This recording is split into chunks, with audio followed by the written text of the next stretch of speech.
in the sky if you're feeling the vibe. This is the poet will be televised. Put your hands in the sky if you're feeling the vibe. This is the poet will be televised.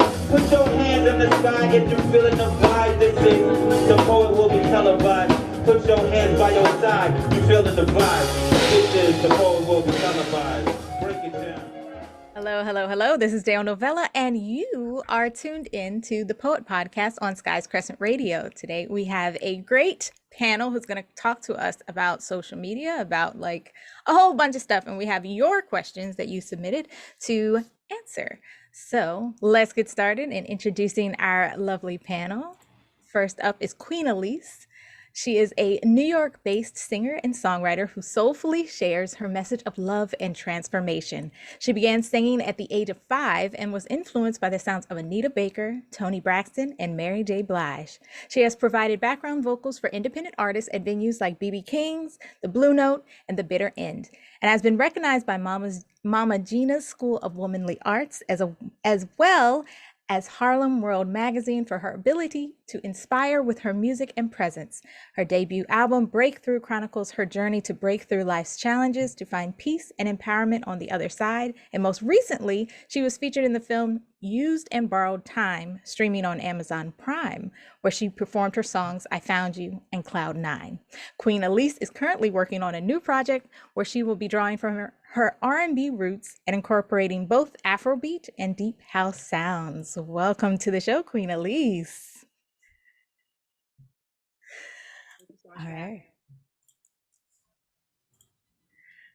All right, so moving on to our next panelist. Katera is a singer, songwriter, producer, and musician. She has graced the stage at some of South Carolina's most well-known events and arenas to include Rhythm on the River, the Freetimes Music Crawl, and the Eau Claire, Jubilee, and world-famous hip-hop Family Day festivals. To date, she has five self-released singles, In Love with the DJ, Superhero, Good Day, No Phone Calls, and her latest release, Single, an anthem for those who unapologetically choose themselves. Follow Katera on social media at Katera on the mic and join her mailing list at www.kateramusic.com to receive updates on her upcoming performances and new music. I feel like I'm gonna have to reread some of these in post, like I'm all over the place.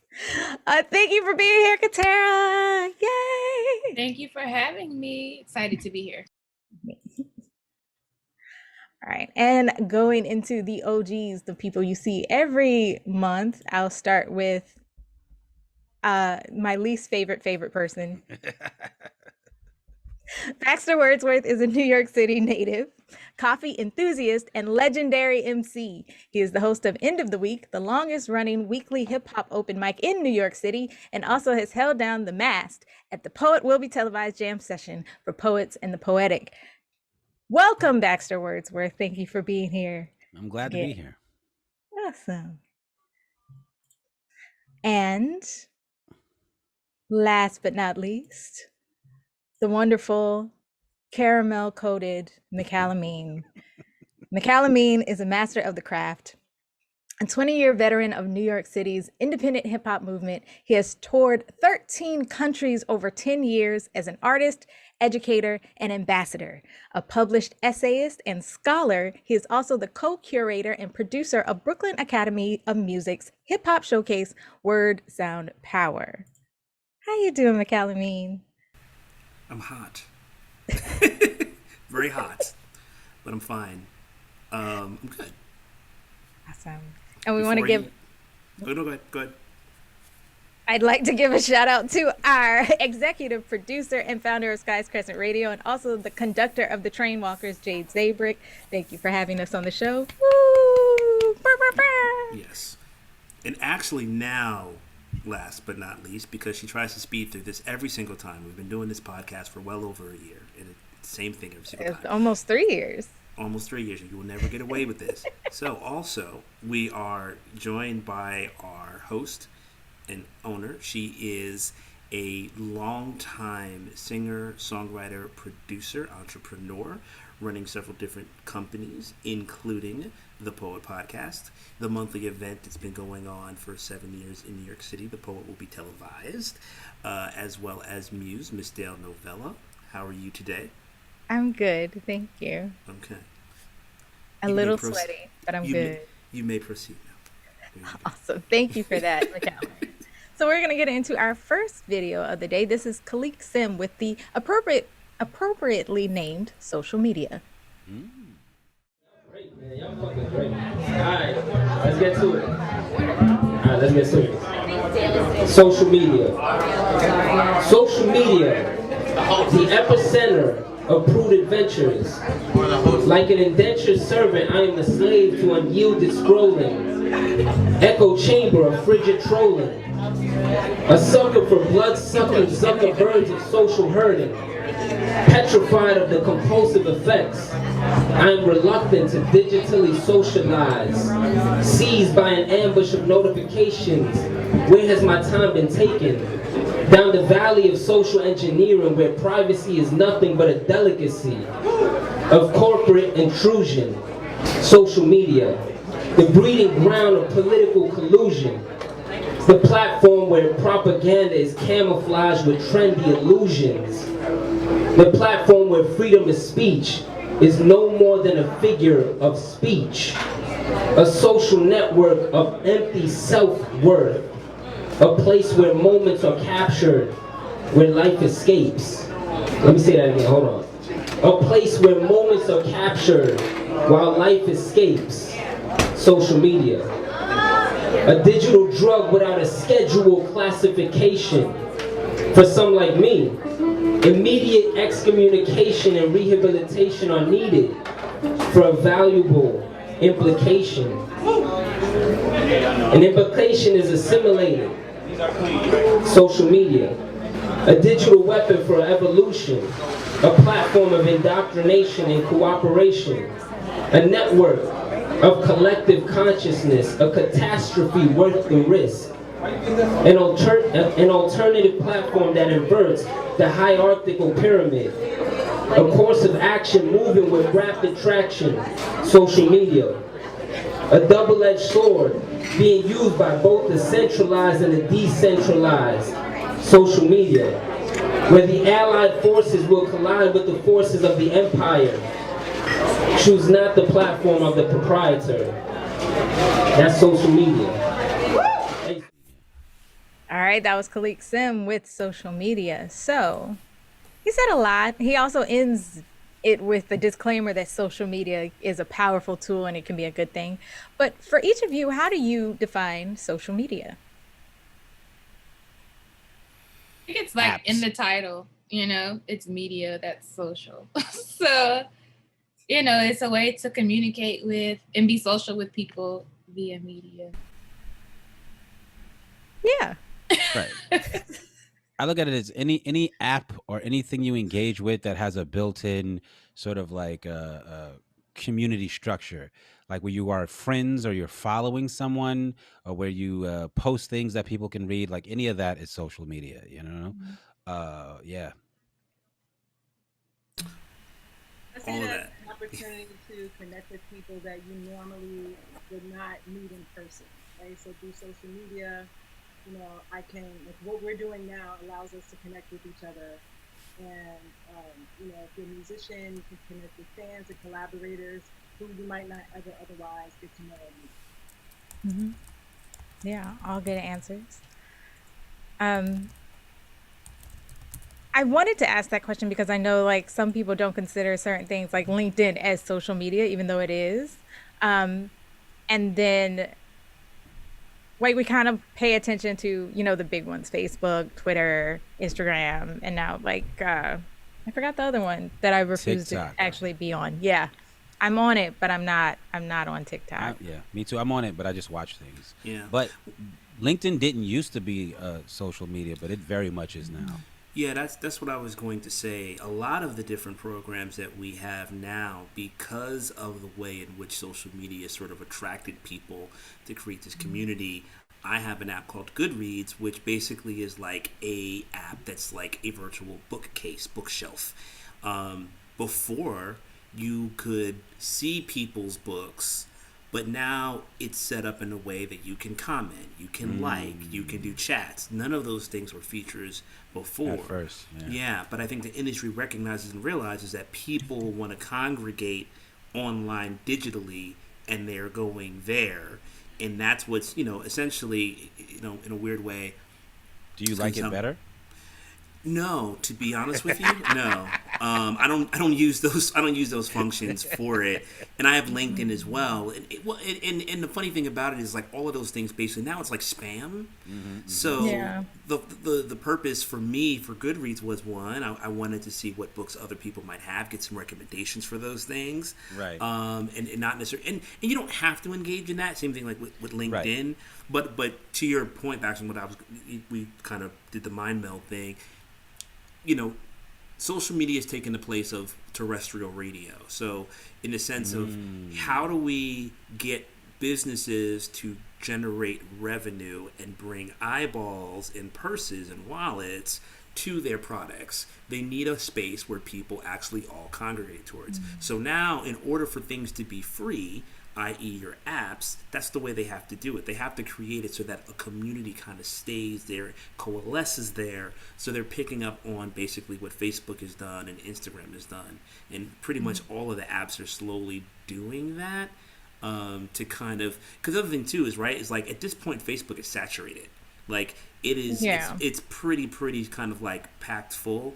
Trying to get new people. That's why there's always these content. Okay, we're going to use this new feature or this new function, but it also means that people are trying to find ways to get like that share of people to other platforms.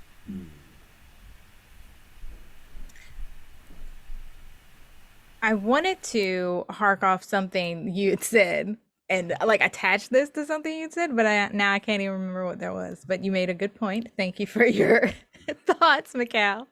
But some people would describe social media as a necessary evil.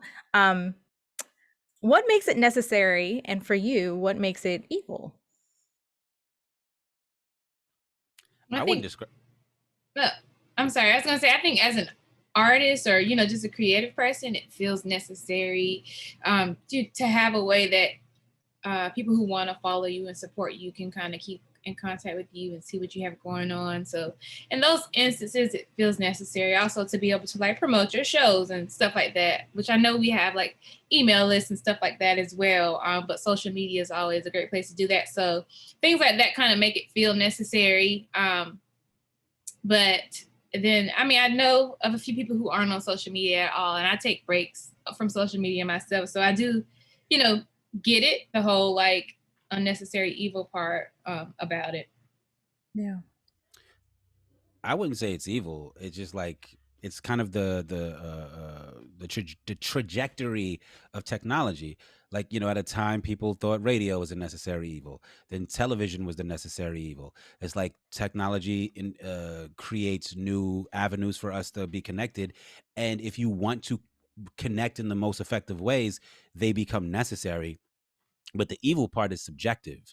Like you don't necessarily, like, what makes it evil, I think what makes it evil for people is the fact that they feel they have to do it, and they're resentful or of that feeling. But it's like, you don't have to do it. You just won't be as effective as you could be in the age that you live in. Like, you could be an artist and never put out a music video if you want, like, but if you could reach more people putting out a music video, then it becomes necessary. And if you don't want to do it, then it becomes evil to you, and then it's a necessary evil. But it's like, it's just the way that technology is progressing, in my opinion.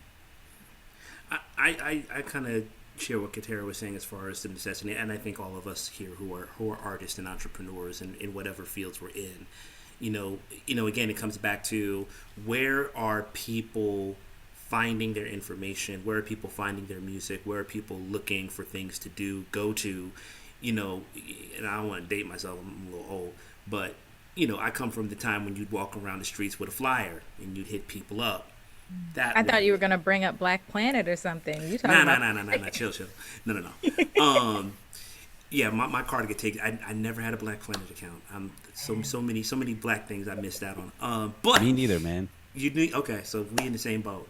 But I do feel there is an evil to it, and the evil to me really is the fact that like what we found is that the tool has become a way for people to create and spread misinformation. Because of the way that the algorithms work, it's kind of created these weird sort of boxes that people are placed and set in. So what I've kind of noticed over time is that social media has this very amazing ability to kind of keep us all sort of like not truly having like a full scope or range of what's happening. If you are down with Care Bears, you only in the Care Bear side. If you down with Smurfs, you only in the Smurf side. And they talking shit about the Smurfs in the Care Bear group, and the Care Bears are talking shit about the Smurfs in their group. And it ain't even real because you ain't even watching the shows, right? So those are the types of, and we saw it with the elections and things of that nature. The other thing about social media that I think kind of makes it evil too is it sort of sets up this false narrative, because rarely do you see, or rarely is it popular, for example, to have particular body types being shown, particular identities to be sort of spotlighted or highlighted, unless you've kind of created and sort of curated your page to a certain degree. But you know, and I guess I'm kind of stepping more into the fore as an educator and thinking about the high school students and middle school students I work with, and how they're engaging in the social media, and how their perceptions about who they are and how the world is through these feeds. They're still in the stages of kind of developing sort of a media literacy, let's say, to understand and discern, like, okay, so when you see all of these Instagram pages where all of these, you know, young women and these dudes are all buff and they look a certain way, or like they all have all of these cool things, and every time you see their feed, it's all this dope stuff. There's a certain inadequacy that's just natural that can happen. I don't think you had those types of things in the same degree because you weren't inundated with it. It wasn't readily available right in your pocket.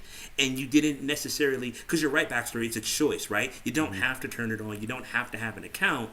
But the way we socialize and the way that we work as human beings, if you're going to do that, you know, you have FOMO. And especially for definitely. A younger generation, there's a feeling of like even being more isolated if you're not a part of that. But being a part of that is really difficult to sort of kind of like maintain a sense of like a balance of reality, because it's so curated to a particular type and person. And I think that's where, for me, the evil comes in about it. But again, yeah, I mean, we're past the point where you have to have something. You have to be plugged into it to a certain degree. You can't, I mean, you absolutely can just never have it and you will be fine. But if you are an entrepreneur, if you are an artist, if you are, I mean, shoot, to be quite honest with you, even as an educator to a certain degree, because, you know, in my earlier times working with young people, I was using that. They wouldn't answer emails that I would send them about stuff. They wouldn't even, you know, sometimes even take phone calls. The only two ways that they really respond, if you sent them something in a chat, you know, for like after school programs, or a text, get a response immediately. So it became even a way to like, okay, if this is the way young people communicate, then I have to actually communicate in the mediums that they actually respond to. So it does become sort of a necessity to a degree, despite some of the drawbacks. Queen Elise, did you have something you wanted to add? Yeah, so for me, I was very reluctant to join social media. And the reason why I'm on it is because I am an artist, I am a coach, I'm a yoga teacher. And so I know if I want to be able to connect with other people, either to make my services available or my music available to them, or to collaborate with other people, that was the way I would get the most eyes for free. You know, beyond the people who are my immediate circle, it was just like the most effective way to be able to connect with new people. If it weren't for those things, I'd be totally fine not being on social media at all, because I really value authentic in-person connection. And so when we talk about like the evil, you know, I do agree with Baxter talking about, you know, it's basically based on your perception. And, you know, if it's something that is drudgery, then yeah, it becomes evil. So it's really up to us to like cultivate our own reality, our own world, like within the social media construct, so that the negative impact, it's not going to be eliminated, but it can at least be lessened a bit, because it is very easy to get caught up in that world and forget about the importance of connecting with people in the real world. So some of the negative impacts that I've seen is that a lot of people have lost the ability to really know how to communicate well with other people, and it actually scares them. Like the idea of just talking on the phone to someone is scary to some people. And I've noticed that sometimes it feels intrusive to call someone. It's like, no, don't call me, text me. I know those kind of people. It's like, don't call me. Oh my God, text me. And for me, I'm the kind of person, I love to hear a person's voice. That's how I, it tells me a lot about them. It makes me feel more connected to them. And so, the idea of like, for me, you can't really know someone if you don't have that in-person connection with them. So, we're cultivating relationships that are only online and feeling like we really know people, and that's false. We're also seeing, these false images of like perfection, or you're seeing things where it's like the number of followers that someone has and their reach and influence isn't necessarily directly impacted by the contribution that they actually have to make, right? And so that can also be discouraging from some people who are really talented, who really have something to say, but might not get the same opportunities as someone else because they don't have, 100,000 followers, right? So it's not always a direct representation of the actual value that they have to give. But I think that also can't be blamed on social media itself, because it's also a reflection of the level of consciousness that our world is in. And we get to come to terms with that and fix that. And then everything that we do after that will, just be more healthy. But we can't just say, social media is bad because it's created, like we're co-creating that together. It's created by actual people. Yeah.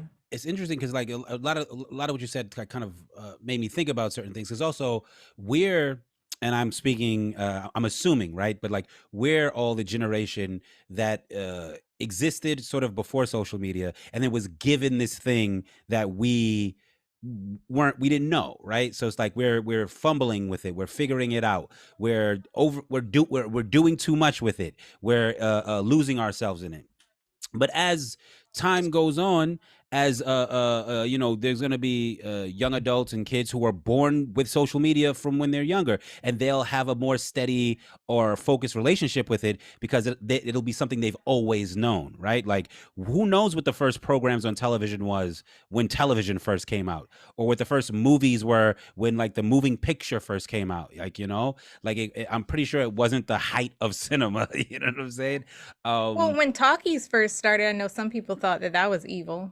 I mean, like, new technology is moving always pictures evil. with sound. The telephone was evil, it's all evil until we figure it out. But what I'm saying is, like, I think it is natural that we overdosed on it, at first. I think it's natural that we kind of like wild out with social media, or we're currently wilding out with social media because we never had it before. We never experienced the world where you are constantly in contact with your friends and social peer groups.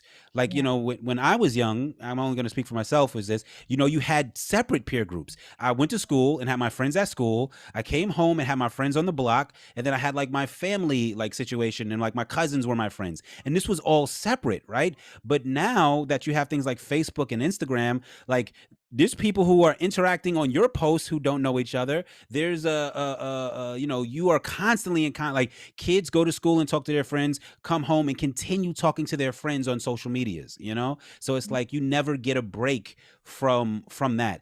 And of course there's going to be like a learning curve. Of course there's going to be like a point where it's unhealthy, or it's just the homeostasis hasn't hit, but I feel like eventually it'll even out. Like, it'll be like, all right, this is how this is supposed to work, or this is how it works. Same thing with all technology. That's my perspective. It's interesting that you use the word like overdose, because someone brought up the idea of getting like a dopamine hit from having a lot of likes or having a lot of like comments on your pictures, and like not really being able to regulate that for yourself. So in y'all experience, or from what you have seen, like, how does social media affect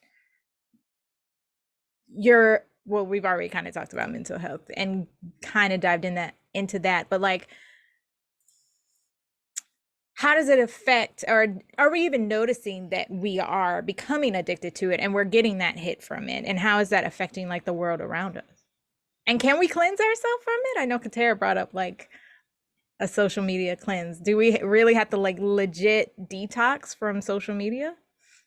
I have to sometimes, like, especially because I'm an artist and I follow a lot of other artists, and I'm always like trying to better myself as an artist. So I'm always watching and researching different things, right? But then like I have a hard time sometimes being able to hear myself think because I'm consuming what everybody else is doing. And so I have to sometimes step back so that I can know that, okay, this was a creative idea that I had, not something that I saw scrolling on, Instagram or whatever. So that's why I have to tend to, clock out for a little while, because sometimes it's just overwhelming to see what everybody else is doing. And I feel like I can't even come up with my own ideas because I'm got a piece of this and a piece of that, and I'm kind of clouded and foggy. Whereas if I can just step away for a little while, I can really have a chance to like get in my own head, write down my own thoughts, and actually give something that's authentically me.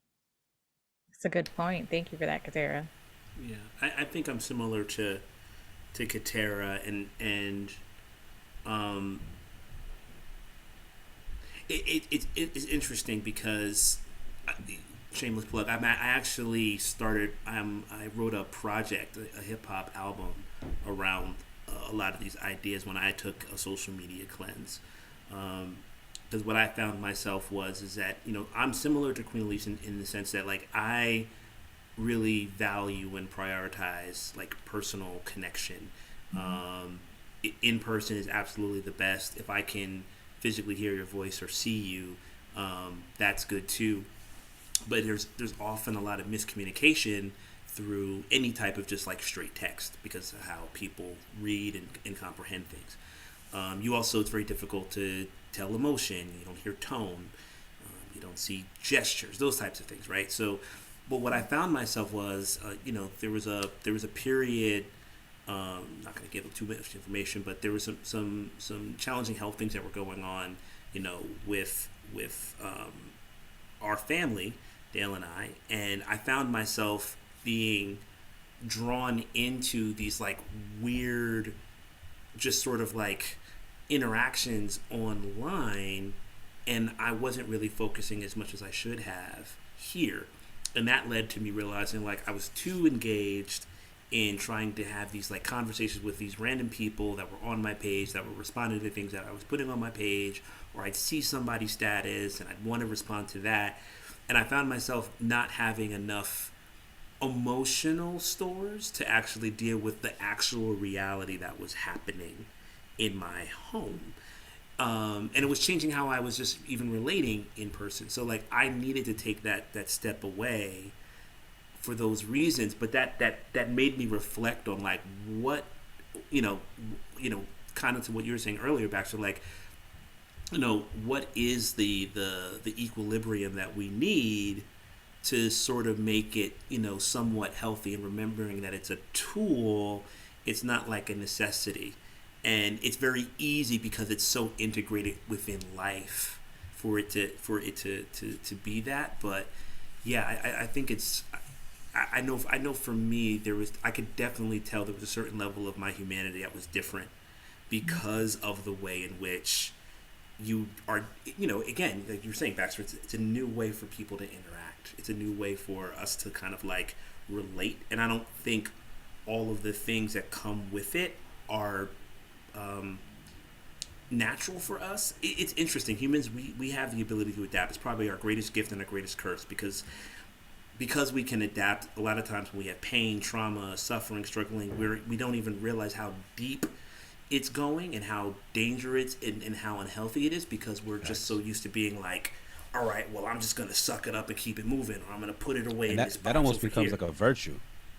Oh, absolutely. Definitely for us as Black people and people of color and those of us that are of all different identities that are not white and male, absolutely, because you have no choice. 'Cause it's a survival tactic. But that's the problem and the challenge. If you can't take a step back from those things and think about that so that you can kind of move forward.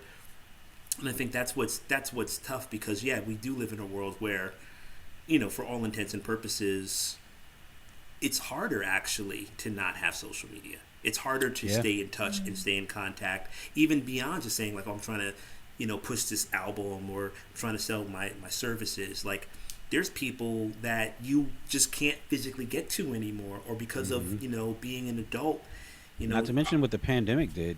Exactly. Could that be seen as a bad aspect of a social media cleanse? That like you're now cut off from all these people that you only have contact with through social media, or the kind of people, there are people who only have Wi-Fi. They don't even have phone service. They got a phone. Right.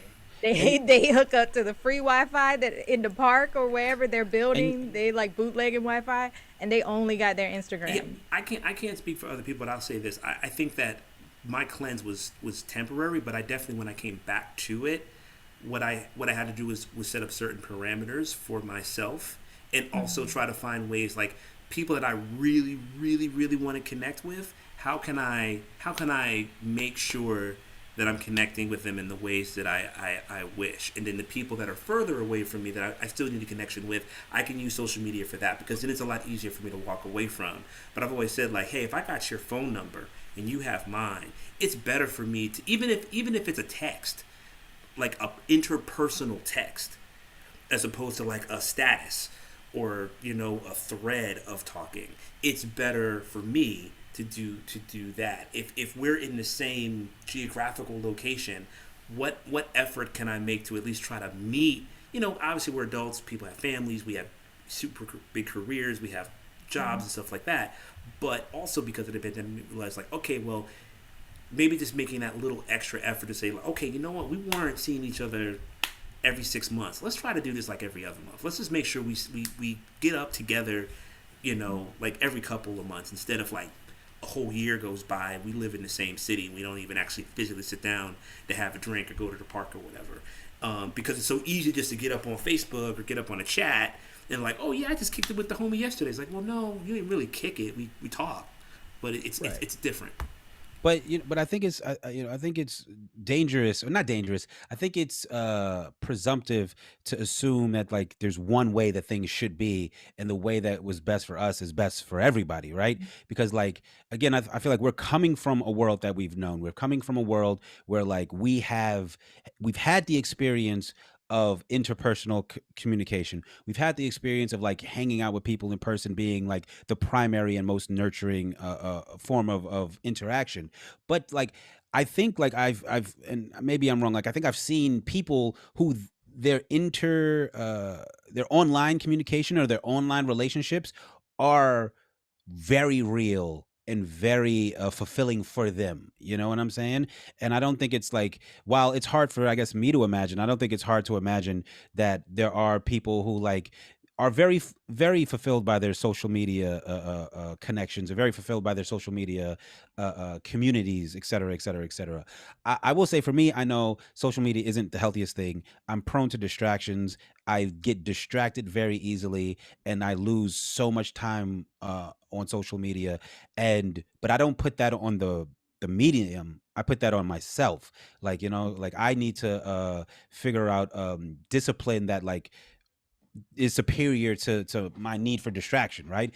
As an artist, though, I also feel like one thing I will say, I feel like social media has us serving undercooked meals often, right? You know what I'm saying? Like we have, as artists, we might have these profound thoughts. We might have these like funny things that we think of. And because we can put them out immediately and get that immediate reaction, we put it out. We're like, oh, you know what's clever? Bop, bop, bop, bop, pop, 10 to 20, 50 likes. We're like, good.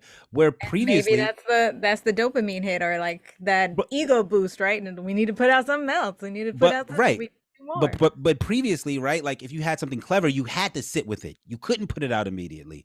And like even if you did, you had to take it to a stage, and you probably would work it on it more so than you are doing now. And like I have something that I feel like for myself is like if I would take these things that I like post on Facebook or that I post on Instagram and sit with them and maybe try to like turn them in like the coal of the idea into a gemstone of something else, then I could get more from these thoughts than I'm getting now. You know what Are I'm you saying? talking about dropping an album? Baxter Wordsworth? you know, Drop an album? I don't even know if albums are important anymore. But what I'm saying is like Drop some music, brother. Just across the board though, I think we artists get so we throw our ideas away easily nowadays. Like people will be like, you know what's a good idea for a movie? This, and they'll write it down. And it's like, that is a good idea for a movie. You know what would be dope? If you sat with that idea for a movie, wrote a movie, and then like sold that idea for a movie, which is very possible. But like for a lot of artists or a lot of creatives, it stops there. It's like, you know what's a good idea for a movie? Bah, on my Facebook page, and then I never think about it again. And I think like maybe that's a negative impact of social media. Queen Elise, did you have something you want to share? What were your thoughts? Yeah, so as far as like the cleanse is concerned, that's so necessary. That dopamine hit is real. No matter who you are, no matter how enlightened you are, or how much work you've done on yourself, there's just a real thing. I think at some level we all want affirmation from other people, and so I think that social media has normalized like seeking for that affirmation outside of ourselves, you know, constantly, especially, you know, when you're an artist or a creator of any type, you know, you're looking for that immediate feedback. Was this good? This song, did y'all like it? Okay, then it was good. Okay, well, here's a picture. You like it? Okay, great. Now I can go about my day. And so for me, it's about being really in tune with my emotions, being really in tune with how I'm feeling in the present moment while I'm scrolling. And noticing when I'm looking at certain posts, the impact that has on me. And whether that means, well, do I get to unfollow this person? Do I get to mute them for a little bit? Because they're doing a lot right now and it's not helpful. And how am I curating my feed so that, like, again, I'm aware that I'm creating my own reality here. So there's certain things that are popular that I've never seen, but like millions of people know about it. I have no idea. People ask me about, oh, did you see this? I'm like, no. And I go look at it, and apparently millions of people have, but because of the way that I've curated like my world, there are only certain things that, you know, I care to see. I don't necessarily care to be tuned into everything that everyone else is doing, because as Katera said, sometimes the noise gets to be too much. And I want to make sure that the thoughts that I'm having are really like my own thoughts, right? That I'm not just reacting to, you know, everything that everyone else thinks is important, right? Because you're scrolling through, and as you're scrolling, within, you know, 5 minutes, you could see something violent, you can hear about a tragedy, you can see someone's getting married, another person's pregnant, someone just lost a parent, this person is in Dubai living it up. It's just overkill. And so for me, and it can be quite addictive, right? And so I definitely have had moments where I said, you know, okay, I'm not going on for a month. I'm just not going on. Or I actually don't, I'm usually not on Facebook much. I'll sign in every once in a while. For Instagram, I don't keep the app on my phone if I'm not actively on it. So I delete it from my phone if I'm not, you know, actively doing something on it. And then I just take note of like, you know, how much time am I spending on it? Could I be doing something else that's more productive? And what am I looking for, or what am I escaping when I'm on it? So I think it's more about just self-awareness, right? Even if you recognize like, wow, it's been 2 hours. I've literally just been like scrolling, commenting, this and that. So for me, it's been about like learning, and I don't do it perfectly still, but like learning how to set boundaries. Like, okay, I'm gonna go on during this time. That's when I'll reply to DMs. That's when I'll reply to comments. And then I get to go on and like really enjoy the real world and not have my life just be lived online, but really, you know, enjoy the people that I really have in my life. You know, not to say that those connections that are purely on social media are not important, but for me, they just don't hold the same value as people who I know I can call when I'm in a jam, or somebody who really pours into me and who I can pour into like in real time. That's just not the same, even though it may fulfill some sort of need, you know, just contacting a person online who maybe I'll never see, but we're like cool online. That's just not the same as people I have real friendships with and who are doing real life with me. Yeah. Thank you. Katera, do you have any thoughts? Any other thoughts? I was gonna say the whole like, wow, it's 2 hours. Like that has definitely happened to me before, especially on TikTok, because TikTok is just, yeah. It's entertaining. Well, TikTok your life away, because clearly. That's a song. That's a song lyric right there. They streamlined it. That's why, like, TikTok is nothing but the entertainment. Like, there's no other thing to interact with. It's just watch the video and post the video. That's it. It used to be Musically, and I remember my little 3rd grade choir class being like, "Miss, let's do this on Musically," and me being like, "You're in 3rd grade. Get off of social media and get off the table." And I like knowing that it used to be Musically, I'm just freaked out. I'm just like, everyone on here looks older than me because they like have figured out how to do makeup from YouTube their entire life.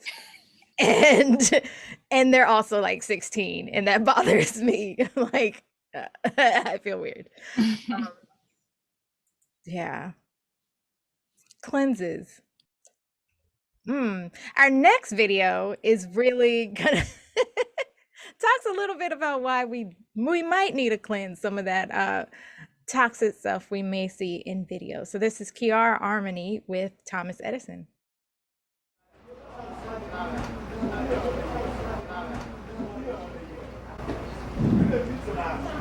In my documentary film class, my professor shares with us her research on Thomas Edison.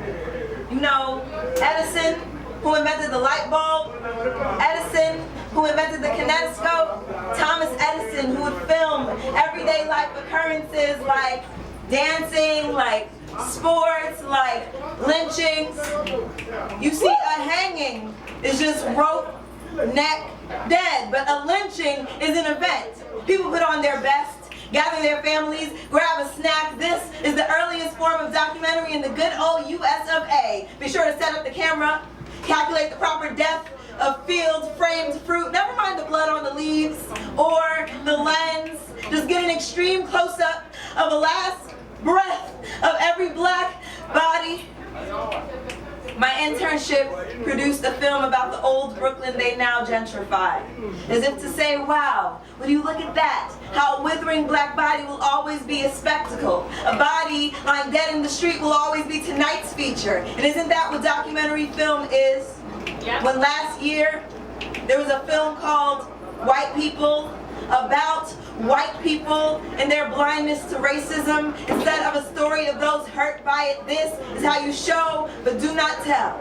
People these days are not outraged over black death. You are outraged over the number of videos you saw. And doesn't that make me just as much a criminal? I do the pointing and shooting. I say, how does that make you feel? And start shooting in the same breath, uncovering unknown truths. Truths, very well known to the people on camera, but it is never about us. This is how you entertain an entire audience and make every last one of them believe they did something good today, whether they drew the rope or not.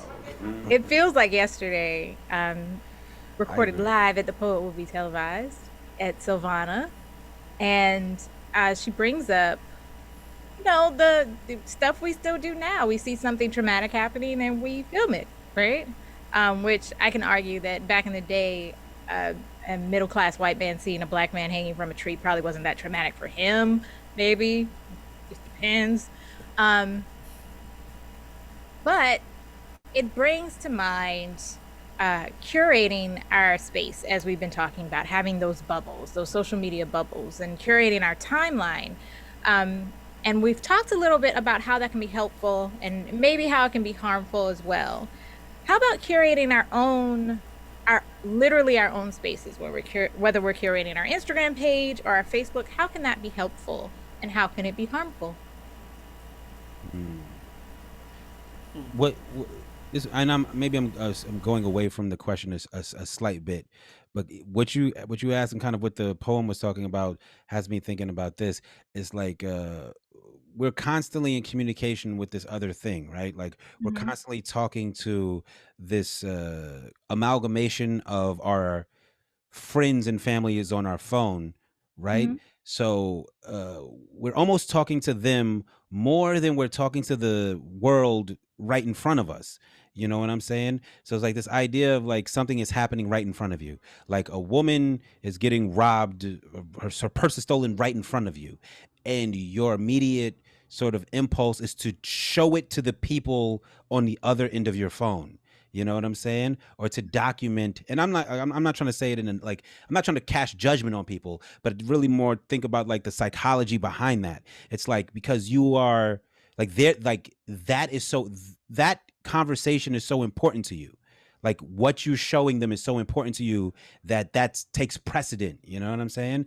And maybe that goes into this idea of like curating your life, or curating yourself, or curating like what you're showing people. So you go out in your day and like, this is what I've eaten, this is where I'm going, these are who I'm hanging out with. And it's like, who's takes priority in that situation? The people you're hanging out with, or the people that you're showing who you're hanging out with? You know what I'm saying?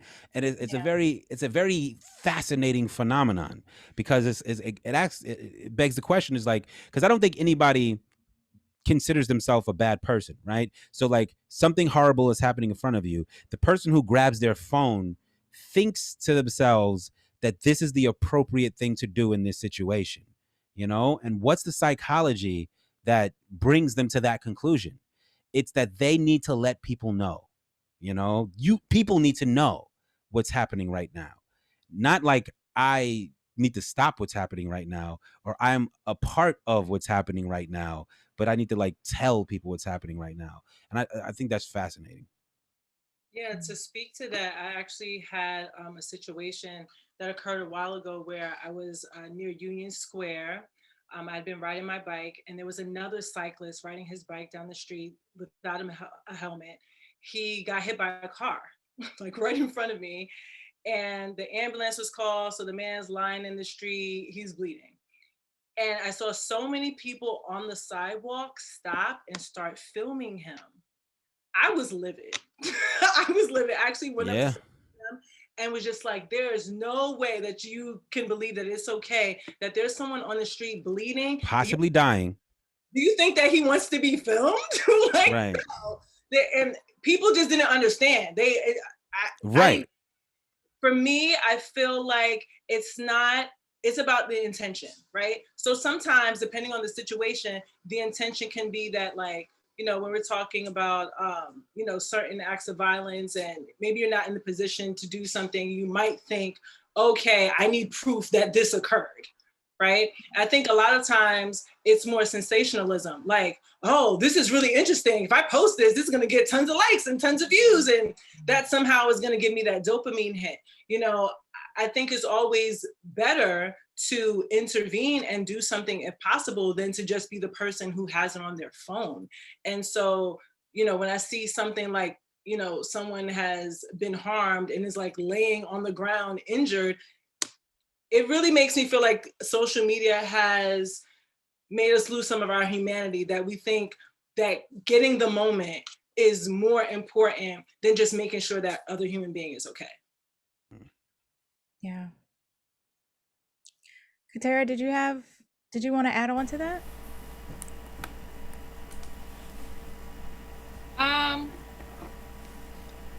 Do I?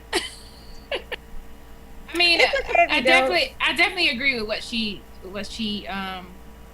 said, as far as it feeling a little like inhumane sometimes.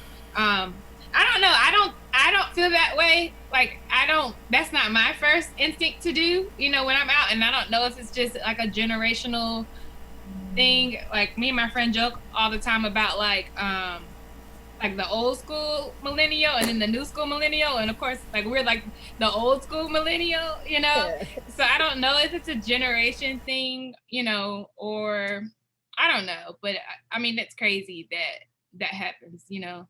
And I don't know, I mean, like we were saying before, I mean it's all, well, we are responsible for ourselves and our actions and what we do, so we can't blame it on, we can, but we can't blame it on social media. You know, we have to take some responsibility ourselves. But I think a lot of people don't even realize how engulfed, you know, in it they are. And so, I mean, that's where maybe it takes conversations like this, or, you know, a friend pointing it out or whatever, for people to realize that, hey, like, maybe I am like into this social media thing just a little too much, you know. And I don't think social media is a bad thing, but just we have to pick and choose the best ways to use it. Yeah, thank you for that. And yeah, like, and to both of those points, and like what I was trying to say is like, I don't think those people even consider whether it's good or bad, right? I don't, like, in the moment, I don't think they're thinking like what, they're not even consider like what I'm doing, like, is this the right thing to do or isn't it the right thing to do? I think because we're so into that conversation we're having with our phone, you know what I'm saying? Like we have a relationship with the device through the social media that's on the phone, and that relationship holds a certain priority in our lives, you know. Like there's some people when they go out don't even think about their phone, don't even like realize they have it on them, because the priority is where they're at and what they're doing. And I'm not saying whether that's good or bad, that's just that person. Then there's certain people who when they go out, that relationship with the phone is part of the experience, right? Like it's like, oh, I'm at this place, let me do this. I'm eating this food, let me do this. And I'm saying, like, you know, when that relationship sort of becomes a priority, when something like, if like somebody gets hit by a car in front of you, it's like that priority takes over what's happening literally right in front of you. You know what I'm saying? And I think that's it's fascinating. It's something to examine. It's into Kearah Armonie's piece, it's like it's almost something that's been happening for a long time. It's like when people do these documentaries, they kind of remove themselves from what's happening, right? It's like when somebody's in the wild and they're watching a lion about to eat a deer. It's like, are you free from the responsibility of saving the deer? Like, you know, if you do a documentary on people, homeless people starving on the streets, it's like you have a budget, you have money behind this. Are you free from the responsibility of actually intervening in their lives, or are you there strictly to document what's happening and let it play out as it may? And I feel like maybe that's the philosophy. Maybe people feel like they're documentarians of their own life in a way, you know, or of this other person's life in a way. And I just think that it's a fascinating thing to investigate or to think about further. And I think a lot of people don't take the time to think about if they were in that position, would they want to be filmed? You know, like, and I understand that sometimes people are just documenting their day, but at the same time, like, if somebody get hit by a car and you're gonna pull out your camera, like, pull it out to get the license tag of the car, you know, not to like film the injured person on the ground. I mean, it's crazy. it's just, you know, kind of mind blowing to me, but it just goes back to the whole, you know, dopamine thing maybe, or I don't know, or like you were saying, just wanting to document what's happening in their day, but at the same time, like, have some empathy. I would not, you know, or my family would not want to see me floating around on social media injured or, you know, dying or whatever. Yeah. We've seen instances where this has been helpful though, right? Even in traumatic situations. But on a lighter note, just like in your own, if you are an artist, if you are a business person, how can like that curation where you're like very carefully planning what is being posted and what is being shown, how can it be helpful? And is it harmful? I was gonna say earlier, so like I have a few different Instagram pages, but two, like I have one for my like music artist page, and I have like one for like my more personal / like creative graphic design type thing. And it's funny because when I log into both, like my timelines are so different. Like on the music one, I'm seeing a bunch of music stuff and different artists, and maybe even I'm following like some people I went to school with, so maybe even their stuff. And when I log into the other page, I'm seeing all these like posts about logos and how to talk to client, how to say no to your clients nicely, and like little stuff like that. And so I do think it is helpful, to be able to curate it to stuff that you want to see. And especially like with the unfollow button, like that was like the best thing ever. Like unfollow, like that's my joint. Like I be unfollowing people, especially on Facebook, because like, I'm like, okay, I don't mind still being your friend because I want you to see my stuff, but I don't want to see your stuff. So I'm gonna unfollow you, And so that is good that at the very least they're giving us that option to mute or unfollow or kind of make it our own little space, because I will unfollow somebody for posting a bunch of like negative, like I don't want to see facts that people this was shot up and like just always sharing like all the bad stuff that happens. I will unfollow quickly because I'm like, I understand that we need to be aware of what's going on, but I don't want to consume that all the time. Yeah. Facts. I know some people will only post clapbacks. They're like, oh, you say I can't be sexy at 45, but, and it's like, that's every single post. And I'm just like, I don't want to see that. They're constantly in an argument with somebody. Yeah. It's like, maybe you should just not talk to that person anymore. And then you just post about being happy. You know what's interesting too? I only have one Instagram for like everything, right? And I constantly see more and more people who have like multiple accounts, and like I think Mikal, maybe you could speak to this. Like I think like the youth definitely invest in having like a real Instagram and then like a fake a Finsta. Persona Instagram. Like it's a big thing. And I'm like, at first I've never like vibed with it, but like Katera, hearing you talk is like, yeah, that makes sense. Cause like being able to separate like the music from like the people that I know, like family members and things like that would like, I think maybe help me, right? Because like when you're on your music page, it gives you like a singular focus. Like I'm on this page to be doing this thing, and then when you're on your personal page, it's like, all right, let me check up on cousins or people I grew up with who like what they're doing. And I've never really considered it like that, but that is very insightful. Yeah, it's definitely helpful. I like it because sometimes like when you're in your music mode or whatever, like that's just the mode I want to be in. I need to see what's going on in the music industry, and then when I want to tap out, I can. So yeah. How do you find like what's your experience with managing both of those? Because I actually just started an Instagram page for my coaching practice. And that was a little daunting to me only because I was like, oh my God, now there's two things to do. So it's like having one is like a whole lot, but now there's two. So you have any like tips, any advice you would give for being able to adequately manage more than one page? Well, like on Instagram, one, they make it easy where you can just be logged into like multiple accounts. You just hold the little like icon button in the bottom right, and then you can easily like switch to, the other page. So that's helpful.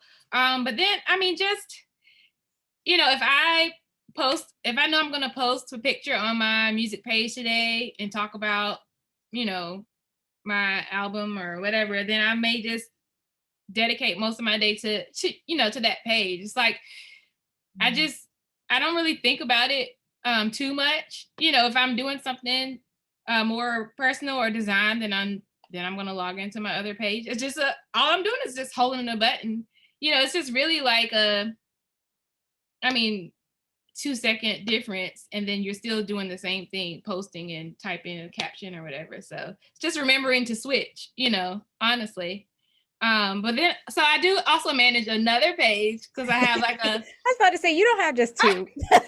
more than two. I have more than two. So, and in that instance, like I find it helpful to just literally like take a few hours on a day and just plan content so that you're not in the moment trying to figure out what to say, what to post, you know, like just already, if you could take a Saturday, like 2 hours on a Saturday, you know, and go ahead and plan out 10 posts, go open up your notes app on your phone and go ahead and type out the caption, you know, just kind of have everything like rocking and ready to go. That way you don't have to think about it, you know, what you're going to post.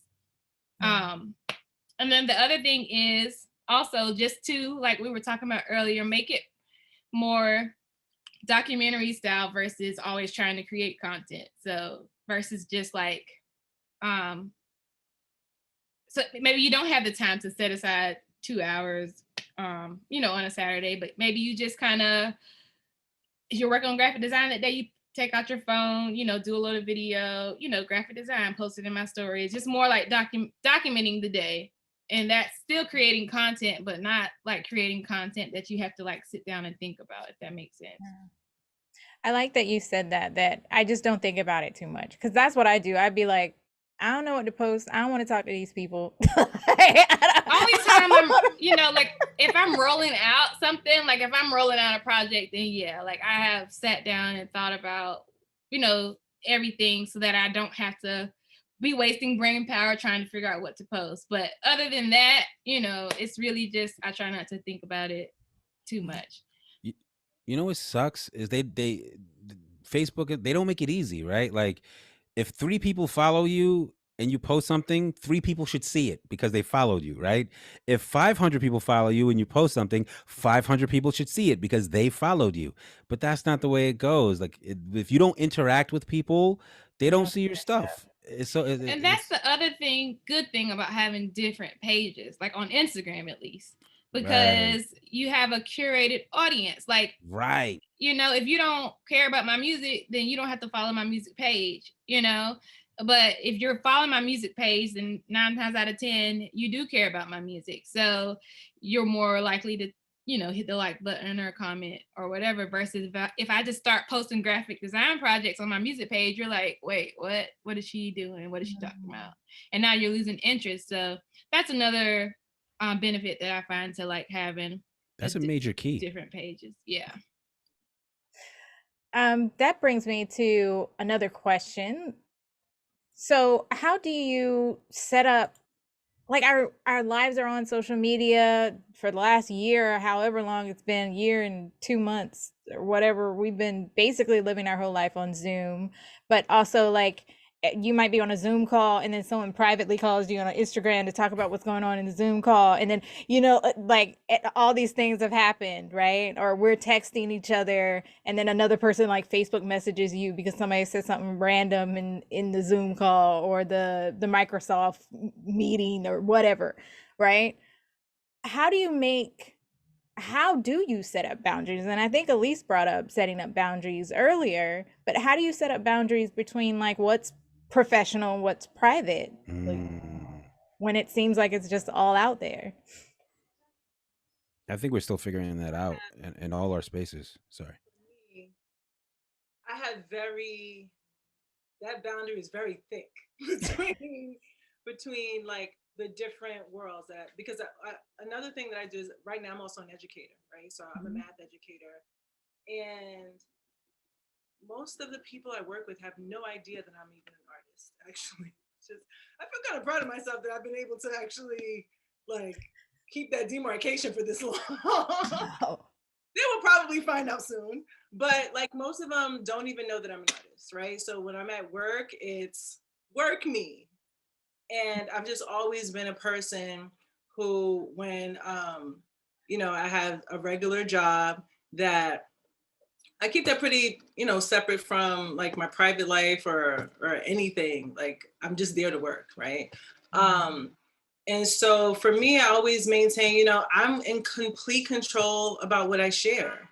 I know that as an artist, right, or as anyone who offers a service or who wants to make a contribution, like people don't just want to hear about the thing that you want them to buy, right? People are buying into you. They want to know a little bit about you, about your experience, about what qualifies you to say the things you're saying, what makes your voice important to be heard. So, you know, I've definitely over the course of being on social media, like, have gotten more comfortable with the idea of like sharing a part of myself with people. And I'm always in control of what that is that I share, you know?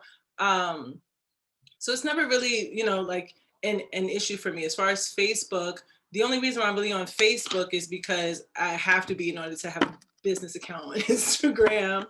But there are people who are, you know, a part of my personal life.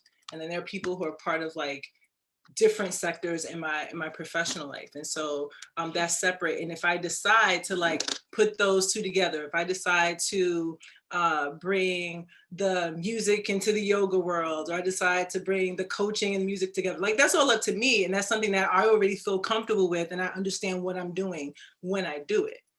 But I think, you know, just in general for me, being online has made me more comfortable with like being able to open up, because I can be very mysterious. I've worked with people and they're like, we don't know anything about you. We don't even know if you have siblings. And I'd be like, you're right, you don't.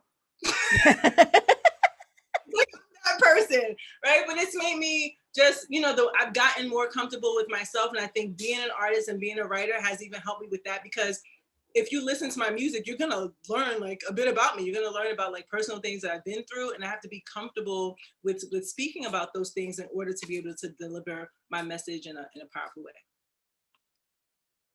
Yes. So what would happen like if a coworker just like found your artist Instagram and was like, "Hey, what you doing?" What would happen? You're like, the cat's out of the bag. Actually, Yeah. time I walked into work and one of my coworkers said, "Come here." I was like, okay. I'm like, what did I do? It was a Monday morning. I was like, try not to get in trouble. I'm always in trouble, by the way. I'm that person because I don't follow rules. But so she said, someone showed me, like, you have a music video? I was like, shh. You. I'm not ready to tell everybody yet. And I think that's more because, you know, my art is just so important to me. And although teaching is something that I'm really good at and it's something that I enjoy, the environment is not the ideal environment for me. And I would hate for there to be anything that sort of like taints like my fullest expression, like, you know, as an artist. So that's pretty much why. But once I'm ready to exit, be like, hey y'all, buy my album, by the way. 2 weeks notice, and there's a copy of my albums. Promotional copy. It's been like a singer. You know. I was gonna say I've always sucked at keeping them separate myself. But you know, like I mean, I've done like a good bit of festivals and stuff around town. And so I've been on the news and stuff like that. So people will come up to me and say, oh, I saw you on this, I saw you on that. So it's like kind of hard for me to like, for them to not know. So yeah, kudos to you, because I haven't been able to pull that off at all. I someplace in between, where it's like there's no separation for Baxter. I can't like it would drive me nuts. You know what I'm saying? Like, I want to be me in every situation that I'm in, and to have to like compartmentalize the person I am when I'm on stage to be something else somewhere else. Like I manage 3 coffee shops, and so even in a coffee shop, like, there's still a level of performing that goes on. Like, a customer comes up and I'm like, hey, what's going on, blah blah blah, like, you know what I'm saying? So like, I can still perform and I can still be like myself there. I've had jobs where I couldn't, and I almost went nuts. You know what I'm saying? I've had jobs that like was literally soul sucking because I had to be this version of literally somebody else. I had to be somebody else. And I could, like, it just doesn't work for me. But I completely understand, like, just because that's for me, like I completely understand like wanting your artistic self to be untainted by like sort of the I don't want to say drudgery, but sort of the by doing something that's like not artistic or not fulfilling artistically. Wait, let me not assume that. Queen Elise, do you feel like is teaching unfulfilling artistically? Like, is that what you say that that's the case, or is there a part of it that like does feed your artistic soul? Wow, I wasn't even thinking that we get into this part of the conversation but it's a huge thing that's coming up for me now, because teaching. So I'm going to say teaching in the context of being a traditional public school teacher, right? Because I've also taught like yoga philosophy, which is very fulfilling to me. You know, I've taught other things which resonate with me more, and because I feel like I'm making a greater impact, I'm really talking about things that are of great importance to me, and because I have fundamental issues with like how we do education in the country, it always seems like I'm out of alignment because I'm doing something that is against you. I don't really believe in 100%. Like in the way that we're doing it, I don't believe in it. And I also don't really buy this notion of like, you can be in something and then change it, because no, maybe you'll be able to make a little change here or there, but the system itself is constructed in a way it's meant to be changed, right? I agree completely. Yeah, and so because I'm an artist, because I'm a creative person, and then I'm also in this other structure where everything is predetermined. Here is your curriculum, here is your schedule, here are the students that you have, here's when you have lunch, here's where your prep. It's so so rigid. Yeah. And so that just from an energetic perspective is like, oh my God, like I have to do a lot of preparation to just be ready to go to a school building. Right. Yeah. I get up hours in advance of when, you know, work begins, just so I can get my mind right, my energy right, to be able to be in that box. Yeah. And come out the other end okay. Yeah. Yeah, exactly. And times where I was like, I don't think I'm coming out the other end okay, y'all. Somebody help. And so I'm really getting to the point where it's like, okay, I get to choose to be, you know, you spoke about Baxter, being yourself in every space. Yeah. And so I am getting to the point where it's becoming increasingly more important to be able to only be in spaces where I can bring my full self, and where my full self is adored, loved, recognized, received. Because I deserve that. Like, that's just not even extraordinary for any human being to desire. That's something that I feel like we all deserve. And so the times where I have like shown up and been myself, it's been like a disciplinary meeting, you know, even when talking about social issues like racism in the educational system and how white supremacy shows up in the classroom. You know, I wrote a whole email about that in June and like sent it out to, you know, like 100 something people that are on the DOE email list of my school. And they appreciated it greatly, right? Yeah. Those people appreciated it behind doors, like, thank you so much for saying these things we've always wanted to say. But you're going down by yourself. Yeah.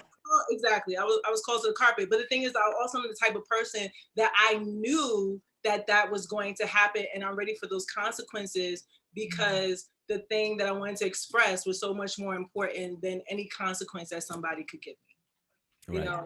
And like, not only do you deserve to be able to be yourself all the time, other people deserve to get the real you all the time, right? Like, you know what I'm saying?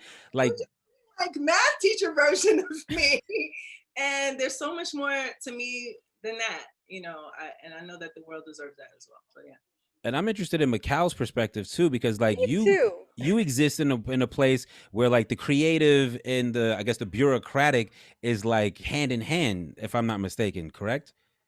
The corporate art world. Yeah. So I would say it's weird in the sense that, so there's like two different prongs to what you've all been discussing for me. On the one hand, it actually helps me professionally to be an administrator in an arts institution and be a curator, and it's known that I'm an active artist who tours, creates shows, produces music, that also is helpful for when I step into a classroom with students, because I'm an active artist, which kind of helps be a model for what they might be looking to do. It also gives me a level of authenticity in terms of mentorship, because, oh, this person isn't just saying this because they're saying it, they're speaking from a direct experience. With that said, though, also, in academic spaces in the same vein. So, while I do research and write papers, I'm not necessarily like a traditional scholar, but what puts me in those spaces and allows me to speak with some authority and be a peer is because the things that we're discussing are the literal lived experience that I have. With all of that, though, the flip side of that, though, is that I am most naturally someone, similar to what you were saying to me, was like I tend to be more aligned to not having structure. I'm definitely more in the creative space of like, I will do the thing that I'm doing at the moment how I feel. Even in my education practice, like, as a teaching artist, I have a curriculum and a lesson plan and I know how to go to X, Y, Z steps, but I have so many things in my own bag, and the way that I kind of do work in terms of with youth, where it's very youth-centric, I'm actually prepared in a workshop to say, oh, okay, so we're going to scrap everything we just did for the last 15 minutes, because it's clearly what you are connecting to and what you're feeling is this. I got something for that. So that doesn't really work in a formalized education structure. So saying all that to simply say, I am not always able to be my full self in all of the spaces because of the way the structures work backs. But at the same time, what puts me at an advantage over my colleagues is that I actually am speaking from like a level of experience and understanding, where that they're either getting those things secondhand in my particular fields, be it within art curation or in education. So all of my stuff isn't from a book. It's not abstract. It's like, no, I just came off stage. I just produced that show. I just ran this tour. I'm writing about these particular artists because like I sat down and worked with them, or I can speak positively or strongly about how a student works is because like I've worked with the same group of students in this setting for X amount of years. So now it's not a theory. It's like, no, I've actually had this practice. Do you feel like the academia or the more sort of the less artistic people who are in charge, do you feel like they respect that about your do they respect the experience? Do they respect the artist that you are? I think they have to on some degree, because facts. Again, I bring something to the table that other people in my position can't. And I came in through the front door, but I didn't come in with the same, like, I don't have a PhD. I don't have a graduate degree. But what I do have is about 16 years of experience as an artist, a performer, and an educator in a lot of different settings in a lot of different countries. So you have clout. Yes, it's what the kids call clout. So it's an equivalent. So but this is over time, right? Like me in 2007 didn't have this. Me in 2016, 2015 does. Right. So they have to respect it, even if they may not. I think they do. Don't get me wrong. Like I think they do. When I say respect it, I don't mean like like obviously they respect it, but like how much pushback do you get when these things happen, right? Like you would think like you're the de facto, like, listen, I know how to do this, so if I say that this is how this should go, this is how this should go. But there's always somebody who's read how to do it who always thinks, you know what I'm saying? For sure. I mean, like, and not to get into, like, actually, to be really honest with you, at BAM, I don't really get a lot of pushback from, like, my direct department, like, from the people that I work with directly. In fact, more times than not, they actually have my back. But when I'm in larger spaces, maybe within that institution, and when I'm outside of that, so that pushback a lot of times I get in academic spaces, because, low key, some academics are a little jelly because they've got their album flopped. Well, they don't even have one. So it's literally like, it's like they've done all of the work, they've done the research, they've read the books, all of those things, which is highly valuable, super important, super real. But then it's a lot, and this is academia in general. Like a lot of it's all theory. It's all in space. It's never been like put down inside of a community and practiced. So many times when I'm in those spaces, I'm coming from a place of knowing because it's been done, it's been created, it's been an interaction. So it puts some academics a little on edge. And this is with some of the other, I mean, people we know, like, you know, Rabbi Darkside, you know, Far Beyond, K Swift.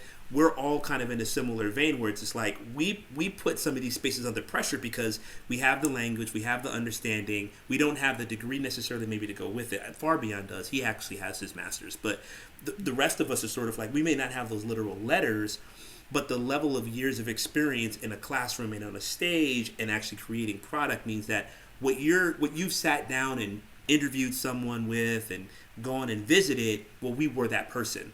And now we're in your space with the same type of like critical understanding and language to kind of like meet you on your level to a degree. There are some academics that like that puts them under pressure because they can kind of be who they was until someone like me shows up, because then it's like, yeah, that's not actually how the culture works. Right. Yeah, I'm glad you brought up that term, culture. It's the difference between appreciating a culture and actually being a part of it, right? Right. And with that, we're going to get into Ebonics 101 from Stephen Willis. Good. So, I am African American. Grew up in the south side of Chicago. African American. I share no other connections to that of the black diaspora outside of that would connect me to American slavery. So I am not Haitian. I am not Jamaican. I'm not Dominican. I'm African American. Just black. Nigga black, that's my uncle saying, right? Nigga black. So, one day, while I was trying to make the New Eurekan team in 2014, I got on a train after losing, as I typically did at that time. And I was on a train and I overheard two Haitian men having a conversation.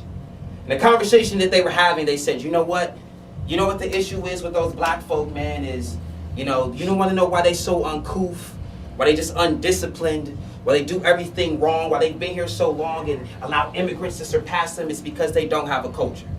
They possess no culture, and it is your culture that gives you your esteem. It's your culture that gives you your purpose. It gives you something that you can use, that you can lean on and move forward. And so I'm overhearing this conversation and I'm like, nigga, right? But it isn't the first time that I've particularly heard that particular statement said, not only by people that don't look like me, but people that do.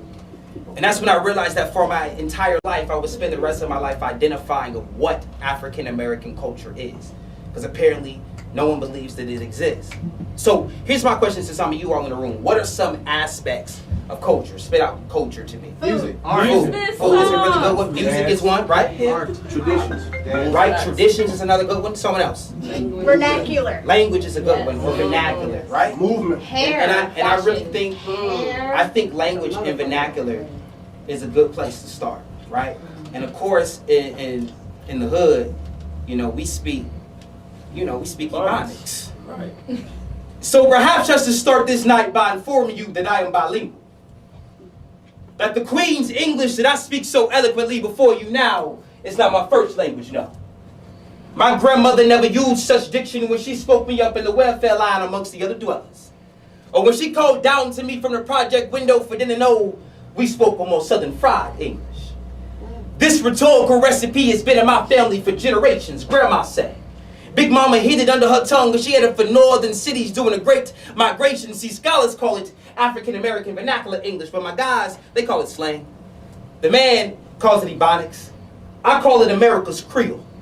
The last remaining squad birthed from a European and African pidgin, turned into the dialect of the doughboys. The bass that appears in a rapper's rhythmic rhetoric spoken everywhere, from the trap house to the liquor store, from the HIV testing clinic to the bus stop. Ebonics is the official language of the undefined black culture, the native tongue to the underrepresented black American. And long before I received liberal art degrees and stood unopposing in academic settings, I was born on the south side of Chicago and managed to garner up enough street cred from the School of Hard Knocks to qualify me to teach you all a few of my languages essentials. So hipsters, hope you have your notepads ready, because this is Ebonics 101. Chapter 1.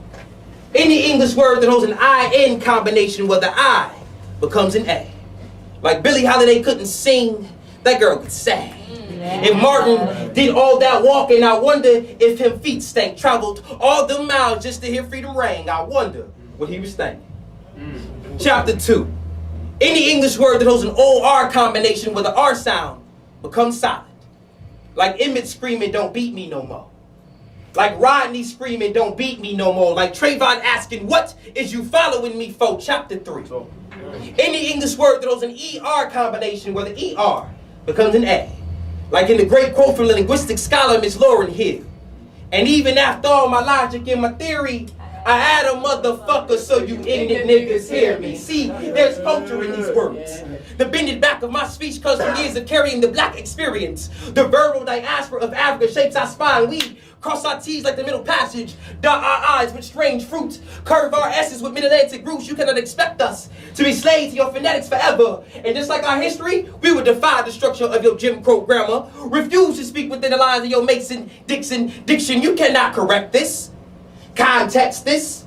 Connotate my accomplishments. C, me, B, black, male, use double negative to make positive. He will write into the black story no longer subsists. He will write into the clenched pen is synonymous with a clenched fist. He will write into the black male is able to live, be, exist. Class dismissed. Cool. All right, that was Stephen Willis with Ebonics 101.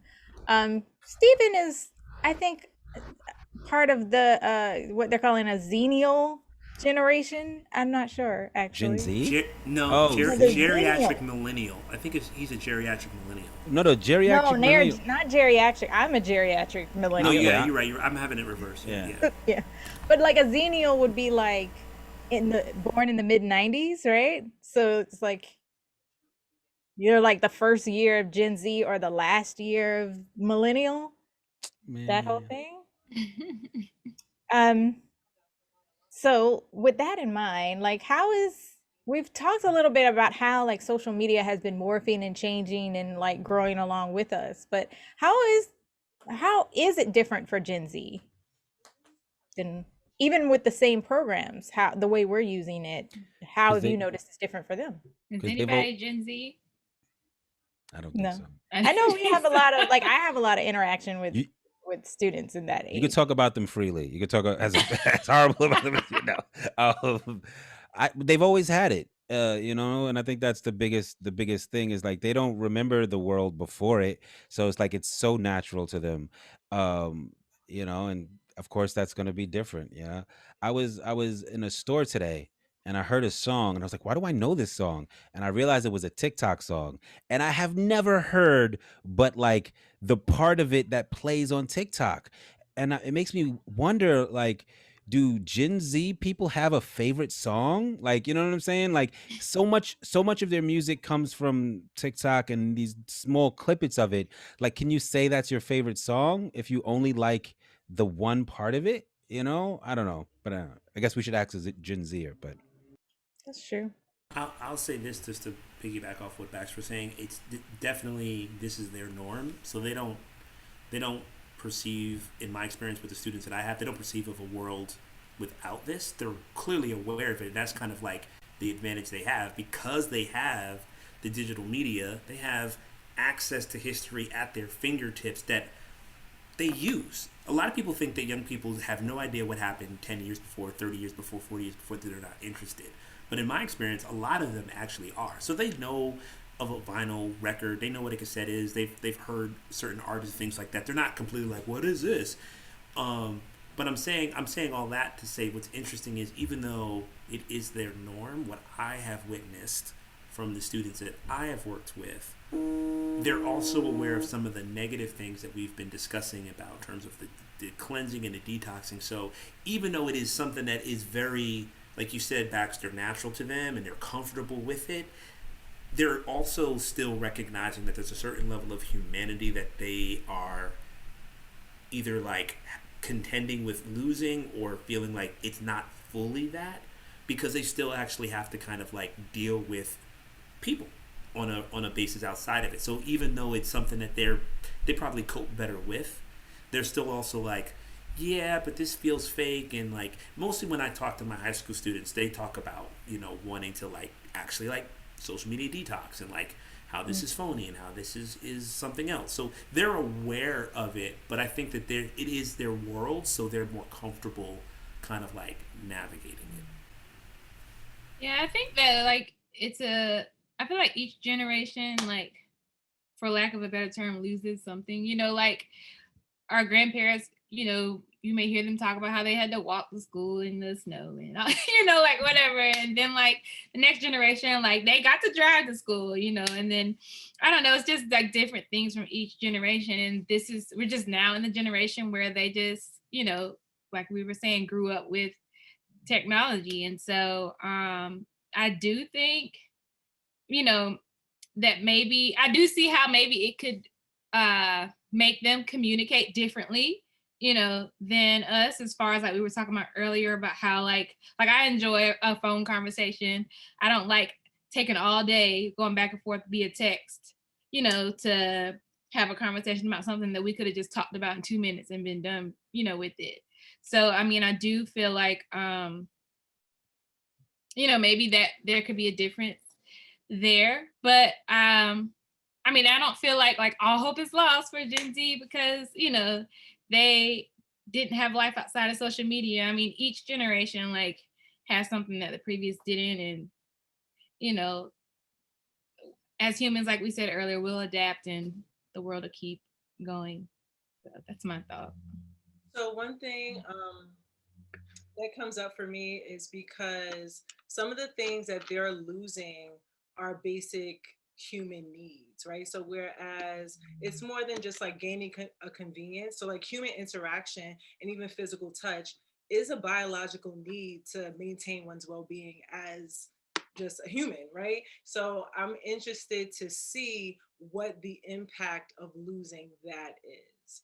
Like, how do you develop empathy? How do you develop like emotional intelligence? How do you even get some of those needs that you have met if most of the interactions you have aren't even with people that you actually know, right?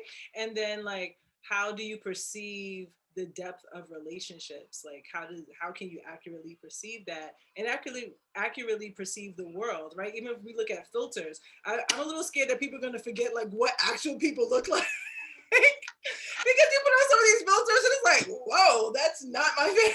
Yep. It's become like the norm. Like, yeah, you know, yeah. So I don't know if it'll be bad or good, but I know that it will have an impact, right? Because what they're losing isn't just something that's a nice to have; it's something that is a biological need. Yeah. But you know what's interesting? Because that reminded me of something else, though. Like, while we are less connected, how can I phrase this? While we have less intent or meaningful connections, I think that's like something that could be said in a certain sense of certainty. I think we are more aware of the experiences of different people in this world. And I think that's a positive that maybe this generation has, that like our generation didn't grow up with. Like, you know, I grew up in the 90s and like being homophobic was par for the course. Like, you know, it was okay, like to like, you know what I'm saying? And it's like, I even think back about like how okay it was, and it seems crazy to me, you know? And it's like today's kids or today's generations, they grow up and when they log on, they see the experiences of transgender and queer people, or just non-cis identifying people. They see people talking about white supremacy all the time. They see people talking about like the ills of the world and how to make it better. And this was like, you know, when I was young, you had to make the decision to better yourself in these regards. Like, you had to like dig deep and learn about things. Like we just had the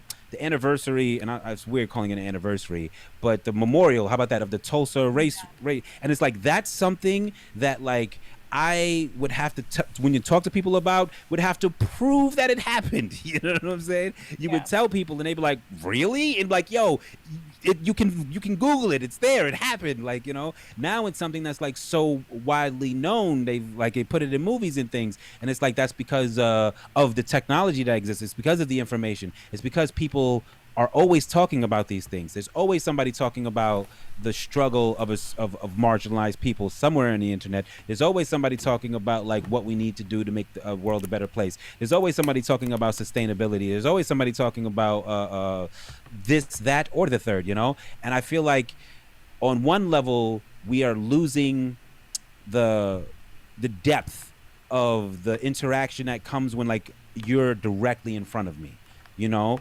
But on another level, we're gaining the breadth of like the universal experience of so many communities all at once. And maybe it's too much, maybe like, because you can, like, we only have the bandwidth to solve so many problems at once in our lifetime, but it is something to, I guess, consider or to look at. Yeah. That's a lot to think about. But I'm also thinking of like what happened when Facebook first became super popular. Like if y'all can like think all the way back then and like how we were using it back then. It's like, yeah, we were talking about like things that were going on in the world, but most of it was kind of like relationship drama. Whether it was like between platonic relationships, like throwing shade at your friend because like your friend like pissed you off and you ain't want to say nothing directly to them, or if it was like there were rumors that like people were killing their spouses because they had friended their high school boyfriend or something, you know, things like that. Was this Is when? that Is this before it became available to everybody? Is this when it was like maybe only, okay. maybe it's just my, you know, old ass, like I was like a freshman. I'm like what, a year younger than Mark Zuckerberg, so maybe it's just me who remembers that. But like, how do you still see that kind of thing happening, or have we as the older generation and the younger generation just like moved on from it, or do you see it like repeating itself? I think the younger generation that's still very much happening because I have to break up stuff between my high school students and my after school theater program. So there's definitely stuff thrown back and forth by chat, people screenshotting their private DM and send it to the person. And oh, she said such and such. Well, she told me this, and boom, there it goes. So I think it kind of goes back to a little bit, to a degree, what Queen Lise was talking about, in the sense of like, there's just these human things that no matter how old or young you are, just exist. But the difference is you now have this medium or these tools that it's kind of being filtered through. So yeah, I don't see that with like my adult relationships, or I haven't really heard people, you know, around our ages dealing with those types of things. I mean, I'm sure there's probably some messy people our age that are doing stuff like that still. But I definitely see it a lot, you know, with the young people that I have some direct connection to, and that makes sense because at that age you're dealing with those type of emotions and trying to understand inner relationships and boundaries and all of those things. So this, you know, that's the, you know, preteen, teen age, college age even, is that time when you are making the mistakes around boundaries and, you know, trying to understand yourself and, you know, how you relate to someone and all of those things. And then social media and these tools just add this other layer or filter to make it a little bit more complicated.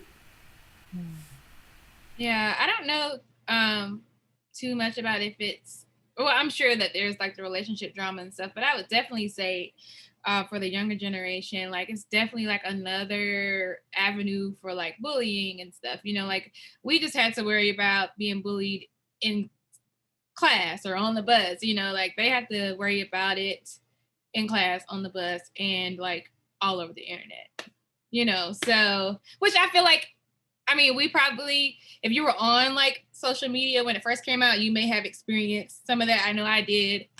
So we kind of dealt with that, you know, a little, but they get it. They have like the bulk of it, you know, and I think that could be, I don't know. I think it's disheartening that, you know, that they have to deal with it in that way. But yes, they have another avenue, you know, to be talked about, so to speak. Yeah. That reminds me of the Naomi was Osaka, the tennis. Yeah. Because I was like, you know, watching this whole thing unfold, and it kind of reminds me of that. Is you know, some people throw it like, oh, athletes need to be tougher, or they used to be tougher, or something like that. but they don't really look at it as like nowadays the critique or the criticism, or it never stops for athletes. It never stops for anybody. But for athletes, like, you gotta go on the court, you gotta play your heart out, you gotta be the top of your sport, you gotta sit there and answer these questions, and then you leave, and then that plays like every sports plays, and it's a lot of it's the same with like what Katera was saying with like kids, you go to class and there's the social hierarchies that are going on there, and then you leave that and it doesn't stop. Like it continues onto your social media away from it, and it's like there's no reprieve from these things. And I guess that's something unique that the Gen Z has to like deal with. Is like, because I think about like if I think about the nonsense that happened in high school when I was in it. Like if social media was around then, oh my God, it would have been ridiculous. Thank God, you know what I'm saying? But yeah, they can't. I can imagine it's hard for them to get away from it. Very true. But like everyone said, we are able to curate our social media feeds and our social media timelines and so on and so forth, and we can also curate our lives. And now we're going into Baxter Wordsworth with The World You Created. Here is something you can't that's my girlfriend. Mine is like a silly fan. Can we turn this up a little bit? I'm not gonna scream on this one, please. And this is the newest verse I wrote at the time. It goes, yo. Dear God, maybe goddess, this world is a hot mess. I don't know what peace looks like, but this is not it. We don't need a prophet, we just need some profits, but more for our spirits and less for our wallets. A good imagination like Christopher Robin turns Christopher Reeves into Christopher Walken. We all like to dream like Christopher Williams, trying to make it big, worth of Christopher Wallace. I've been down for marching Doc Martens on my feet, but they ain't down for marching Doc Martin Luther King. And I am not a Martian, I'm a human being. I'm just looking for my people. Tell me when you see them, cause all I see is bobheads corrupted by the greed, confusing what they want for what they need. It's harsh. Yo, this world is filled with so much apathy. I'm surprised hearts aren't suffering from atrophy, but hearts are suffering from tragedy, cause poverty's a man-made malady. So are we dying and count calories? People's fucking diet and count calories.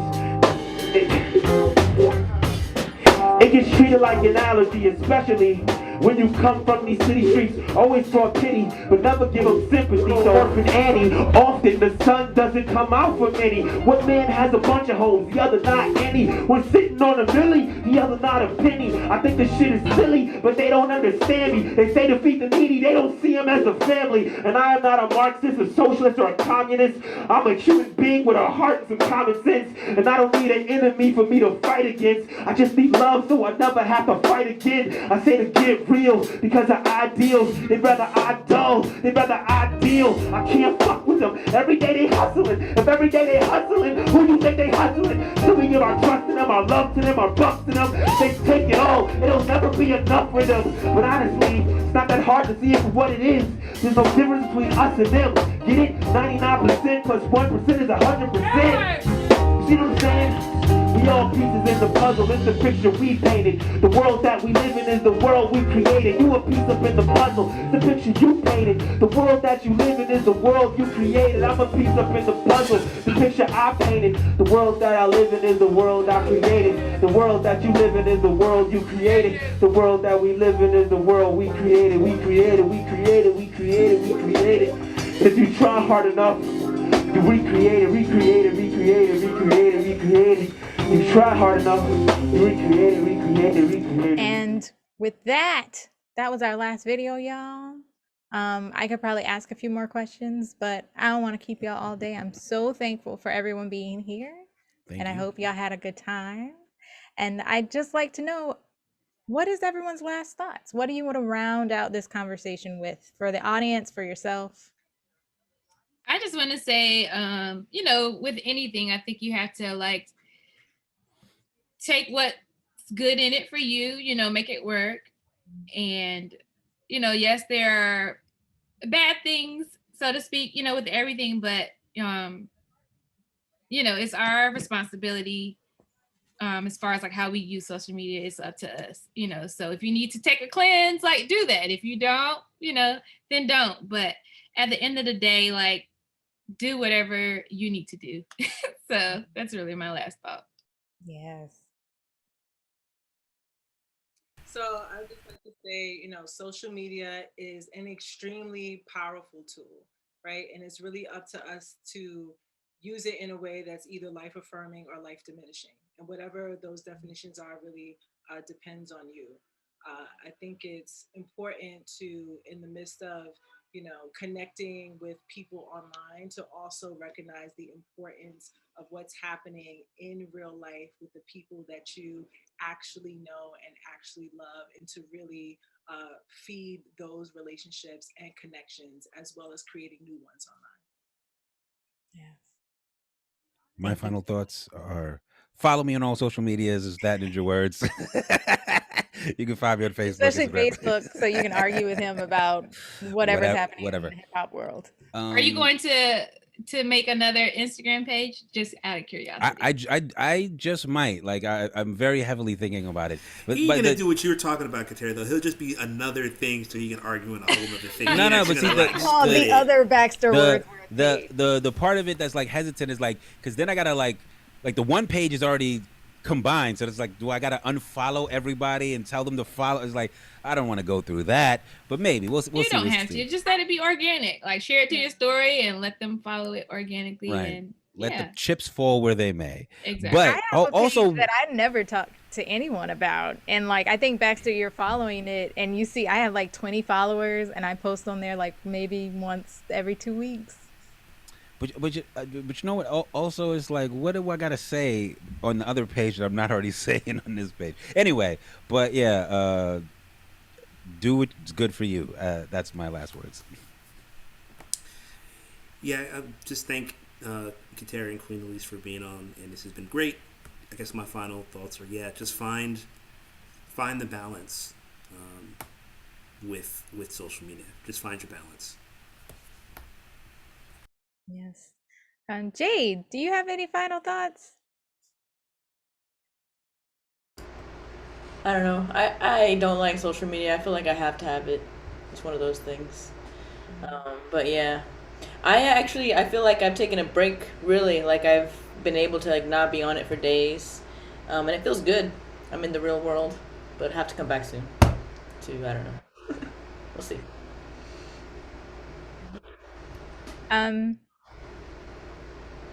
I'd just like to echo what everyone is saying, and what's really sticking with me is something Katera said early in the session, interview, podcast, whatever. Is that like, don't think about it too much, because I get so in my head about it and it stresses me out. And yeah, don't think about it too much. And if you find yourself thinking about it too much, like if it's for your business, like maybe, hire someone else to do that for you so you don't go crazy. Because that's not worth it, because then you're not really going to be good for people in your real life if you're like stressing over social media. And everyone pay attention to your body and how it's really making you feel and why you're scrolling, because that is going to tell you right off of the bat. Like, I'm scrolling because I'm trying to avoid doing his homework. I'm scrolling because I'm pissed off at my husband for playing the game during the podcast. He's like, no, I'm not. But pay attention to why.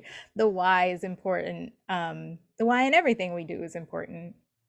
And once again, thank you everyone for being on the Poet Podcast. Once again, this is Deo Novella, your host. And this has been amazing. Thank you to Skies Crescent Radio and also Funkadelic Studios for sponsoring us. And we'll see you next month.